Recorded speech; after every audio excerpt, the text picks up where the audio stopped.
Part 1. Julius Caesar, the man who rose too fast. He was born into a famous family, but he had no power. He was ambitious, but surrounded by stronger men, and from the very beginning he wanted more. This is not a story about luck. This is a story about ambition, patience, and risk. Julius Caesar was born in 100 BC in Rome. His family name was respected, but they were not rich or powerful at that time. Rome was a dangerous place for young men with big dreams. Politics was cruel. Mistakes were not forgiven. Caesar learned early that words matter, reputation matters, alliances matter. Step by step, he studied how power worked. He watched others carefully. He learned who to trust and who to fear. As a young man, Caesar faced danger. During political violence in Rome, he was forced to flee. He lost property. He lost safety. But he did not lose ambition. Again and again, he found ways to survive. Caesar chose a risky path. He borrowed large amounts of money to gain public support. Debt followed him everywhere. But he believed in one idea. If you move forward, opportunity appears. He became known for generosity. He gave public games. He spoke directly to the people. Little by little, his name became familiar. People listened to him. People remembered him. Caesar also proved himself as a soldier. He led campaigns abroad. He showed courage. He made fast decisions. He shared danger with his men. This built loyalty. Loyalty would later become power. Many in Rome underestimated him. They saw charm, not threat. They saw ambition, not danger. But Caesar was patient. He understood timing. He believed that fortune favors the bold, and when the moment came, he was ready. Part 2. Building power step by step. Julius Caesar understood something very early. Power is not taken in one move. It is built step by step. Small actions matter. Small wins matter. And patience matters. In Rome, Caesar entered public life slowly. He did not rush to the top. He took smaller roles. He listened. He observed. Again and again, he learned how the system worked. Caesar knew how to speak to people. He used simple words, clear promises. He remembered names. He showed respect. Little by little, people began to trust him. At the same time, his debts grew. Money problems followed him everywhere. Many believed this would destroy him, but Caesar used debt as fuel. Pressure pushed him forward. Fear did not stop him. He formed alliances with powerful men. One of them was Pompey, a famous general. Another was Crassus, one of the richest men in Rome. Together, they created a strong political partnership. Alone, they were limited. Together, they were unstoppable. Caesar also understood the value of action. When others talked, he acted. When others waited, he moved. This made him dangerous. He gained military command in Gaul. This changed everything. Year after year, he led campaigns. He fought battles. He won victories. Step by step, he expanded Roman territory. His soldiers trusted him deeply. He marched with them. He shared hardship. He rewarded loyalty. Again and again, he proved that he would not abandon his men. As his power grew, fear grew in Rome. Some admired him. Others watched closely. They saw something changing. Caesar was no longer just a politician. He was becoming a force. His name spread. His reputation grew. His confidence increased. And with every success, the balance of power in Rome shifted. Julius Caesar was building something bigger than a career. He was building control. Part 3. When success becomes a threat. Victory after victory changed Julius Caesar's position. At first, Rome celebrated him. News of his campaigns filled the city. His name was everywhere.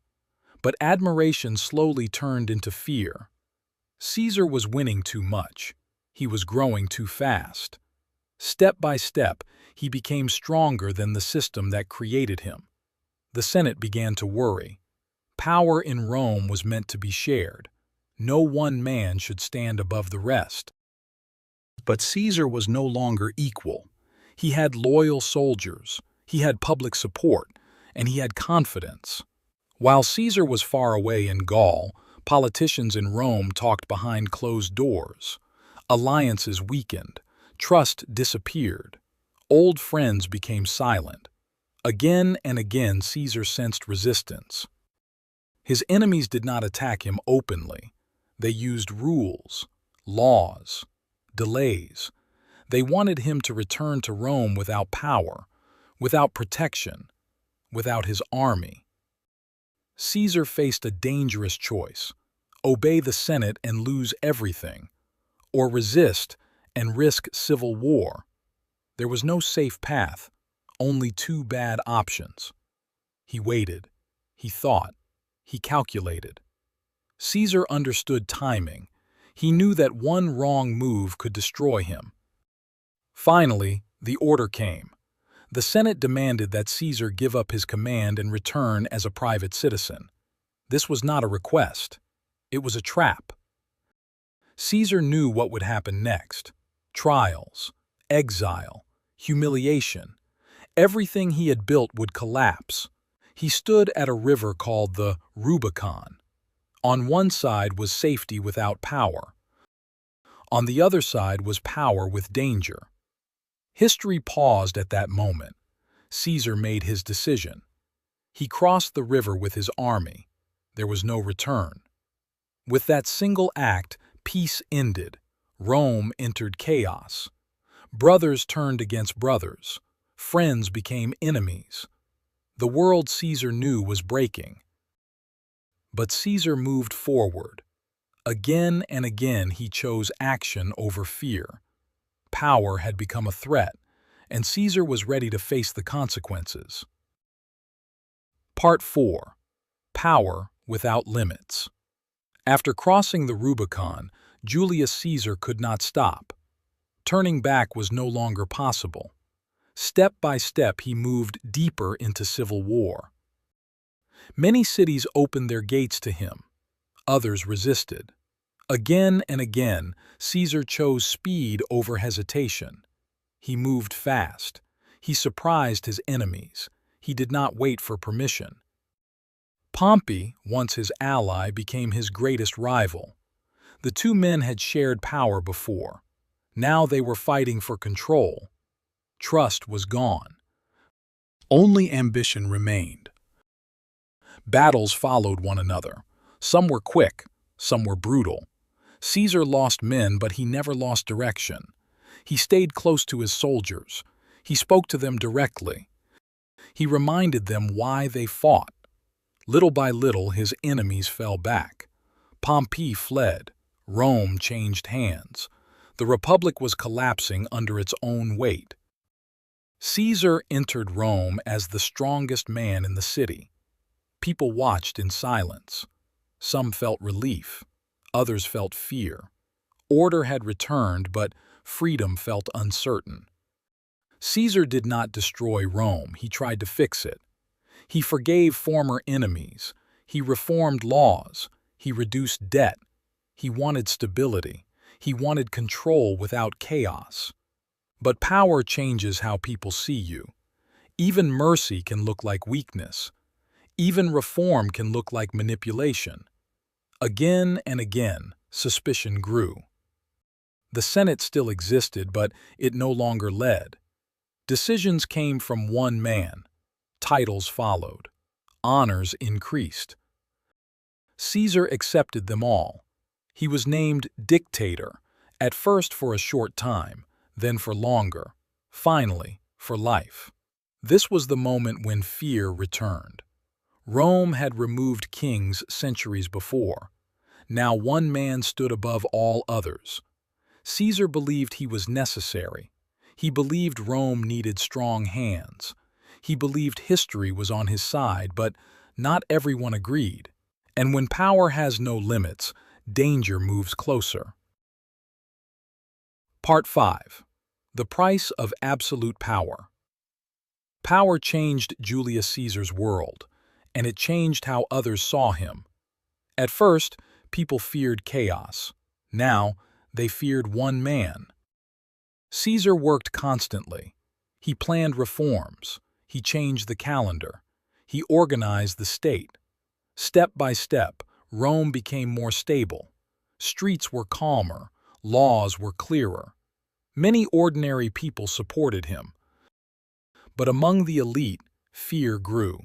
Senators felt pushed aside. Old traditions felt ignored. Again and again, they asked the same question. If one man decides everything, what is left for us? Caesar accepted honors without hesitation. Statues were built. His image appeared on coins. He sat above others in public meetings. These signs mattered. In Rome, symbols were power. Some warned him to slow down, to refuse certain titles, to share authority. Caesar listened, but he did not change course. He believed resistance would fade with time. A group of senators thought differently. They did not see a reformer. They saw a future king. And to Romans, the word king meant one thing: the end of freedom. Quiet meetings began. Trust formed in shadows. Promises were exchanged. Again and again, the same idea returned. Caesar must be stopped. Among the plotters were men Caesar trusted, men he had forgiven, men he had raised to power. Loyalty broke silently. Warnings reached Caesar. Strange dreams, dark signs. Friends urged caution. His wife begged him to stay home. For a moment he hesitated. But Caesar believed that fear weakens authority. He believed that showing doubt invites danger, so he chose confidence. On the morning of March 15th, 44 BC, Caesar walked toward the Senate. He was calm. He was unarmed. He believed control was complete. He was wrong. Power had lifted him higher than anyone before him, and that height made the fall inevitable. Part 6. The Fall That Changed Rome. Inside the Senate, everything happened fast. Caesar was surrounded. Words were spoken. Daggers were raised. Again and again, he was struck. The most powerful man in Rome fell where laws were once made. Among the attackers was Brutus, a man Caesar trusted, a man he had protected. When Caesar saw him, resistance stopped. In that moment, power meant nothing. Julius Caesar died on March 15, 44 BC. The day became known as the Ides of March. The conspirators believed they had saved the Republic. They believed freedom would return. They were wrong. Caesar's death did not restore balance. It destroyed it. Rome did not return to peace. It entered deeper chaos. Civil war followed. Violence spread. Trust disappeared. The Republic was already weak.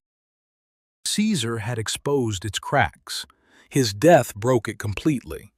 In the end, Rome did not reject strong rule. It embraced it. Caesar's name became a symbol. His adopted heir, Octavian, used it to gain power. Step by step, Rome turned into an empire. Julius Caesar did not become king, but his life made kings possible. His story shows something uncomfortable. Power does not disappear when one man falls. It moves, it waits, and it returns in a new form. Caesar rose through patience. He held power through action, and he fell through trust. Ambition built his path. Success accelerated it, and absolute power ended it. History remembers him not only for how he lived, but for what followed after his death. And that is the final lesson.